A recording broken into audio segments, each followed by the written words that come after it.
It is Navy week at Notre Dame. Normally that means a lot of talk about scout team quarterbacks and tackling fullbacks, but considering they now run a millennial wing T, was the best phrase I have heard watching film on Navy so far this season. I think Marcus Freeman was adequately concerned about the multiple options that Navy's offense can present to you. This is Irish Illustrated Instant Analysis, brought to you by the RVMH Hall of Fame. We'll get some housekeeping out of the way before we jump in here with the mids. Mitch Jeter remains questionable. Marcus Freeman said he wanted to try to give it a go in warm-ups. He could tell he could not be himself. Billy Schrouth could be available in some capacity. Last week was his first week doing football as opposed to rehab. Some capacity certainly doesn't sound like a starting assignment, Tim, but he could be working his way back in, clearly post-bye now with a bye week approaching. Yeah, it could be a series or two. It was suggested, I think, by Drew Mentok that it could be special teams. Right, it could be right. something like that. But rather than throw him in full tilt for 75 snaps, you got to understand why they wouldn't want to do that. JB, I thought it was a good point by Marcus Freeman. He just asked about the relevance that Navy's ranked, and they're 6-0. He took on Brian Newberry in game number 1 of a new era, destroyed them. Since then, they are now 6-0. Ranked team Notre Dame's facing, and Notre Dame, quite frankly, needs ranked Navy to be in this position. We never saw that coming preseason. No, this is not only an opportunity game for Navy, but it's an opportunity game for Notre Dame. It's an important opportunity game for Notre Dame, and this is a vastly different Navy program, predominantly because of the addition of Drew Cronick as the team's offensive coordinator. Cronick had been a very successful head coach at both the NCAA Division II level and at the FCS level, where he had guided Mercer into the playoffs a year ago, and then made the late in the cycle decision. I think it was late January when he opted to take the Navy offensive coordinator position. He has completely revamped that offense. We know Horvath is doing a great job of running that offense, but this is not only not your dad or your granddad's Navy offense, it's not last year's cousin offense of Navy. Yeah, Tim Priester, right now you've begun your deep dive into Navy and much different looks, and you asked Marcus Freeman today what some of the keys against going with young linebackers that you really, really like, but again, in a game where eye discipline is actually number one as opposed to physicality at linebacker. You're young at a little bit young at defensive end. You're young at linebacker. You're young at corner, and you have a young safety. Now, those guys are all playing good football, but this is a different animal, and I think people will be very surprised to hear that. Marcus Freeman mentioned it today that they're going out of a shotgun 45% of the time, which is millennial wing T. I love it. Yeah, it's the best name.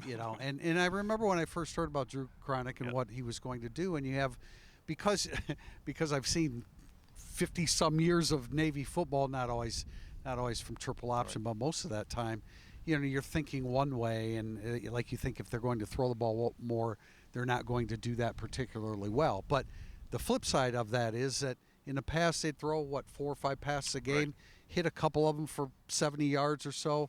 You still have the element of the surprise throwing 10, 12, 14 times if you're still basically, running option football. So it's going to be different. Notre Dame is young. I think where Navy is vulnerable is on the defensive side of the ball.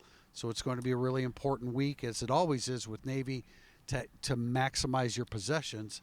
But you're going to have to do that now because they can beat you 2 different ways. You have to maximize your possessions and score touchdowns because Navy's the number 1 red zone touchdown percentage team in the country. Now, Notre Dame, I think, is number 6. It's just, I don't think a lot of people think about that with the Irish offense right now, but I think Notre Dame is number 6. Quick point, up the middle, Howard Cross, Riley Mills, Jack Kaiser, and Xavier Watts. That's a good place to have some experience when you're facing Navy because the edges certainly are. JB, what are you looking for in this?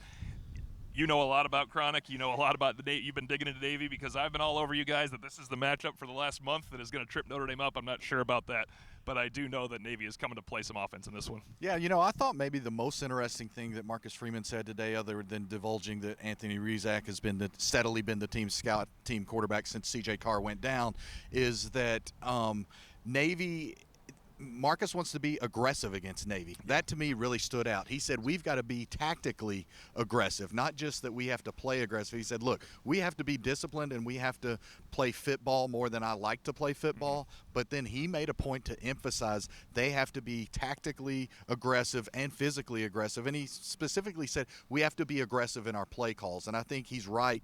You can't let this Navy offense, it is consistent. For everything that Notre Dame's offense is not, Navy's offense is consistent. It has a flow to it. It has a rhythm to it, and it depends on that. So if Notre Dame is able to knock Navy off schedule on first and second downs, that's a huge blessing for what Notre Dame can do defensively, and then how Notre Dame can attack Navy defensively on those money downs.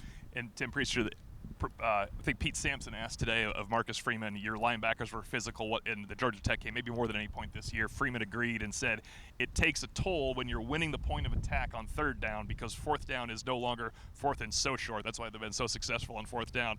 Well, guess what's coming? Fourth down and winning the point of attack, because as Alohi Gilman once said in an impassioned speech to Notre Dame after he beat Notre Dame 2 years later starting for Notre Dame, they will fight you for every blade of grass.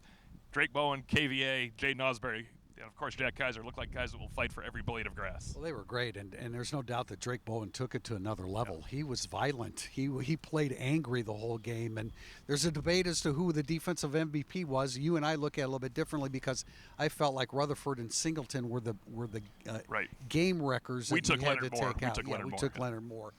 But Bowen was great, and there was a level of physicality that we haven't seen. I think you're going to be surprised at how infrequently Navy has actually gone for it on fourth down. I don't know if that's a reflection of killing people, of what's happening on that could very well be it, or success on third down as well.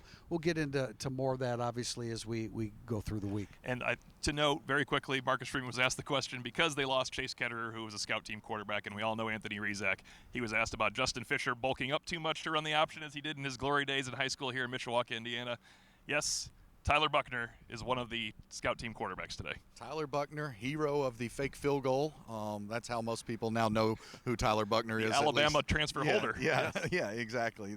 This iteration of Tyler Buckner will pay his most dividends for Notre Dame this week and then again in the third weekend of November when Notre Dame preps to face Army. But as we had already discussed either on one of these videos or in a recent podcast, we knew that Notre Dame had already integrated Navy prep into its practice. And we noted at the time Notre Dame had already started Navy prep in preseason camp. Marcus Freeman confirming that today. We'll have much more about Navy prep. My odd question about Brian Kelly to Marcus Freeman, because I think it's crucial in this Navy prep that he did learn under someone that coached 10 games against the Naval Academy. And we have Irish Illustrated podcast coming up. Until then, Tim Priester of Irish Illustrated, John Brice of FootballScoop.com. I am Tim O'Malley. This has been Irish Illustrated Instant Analysis, brought to you by the RV Manufactured Housing Hall of Fame in beautiful Elkhart, Indiana.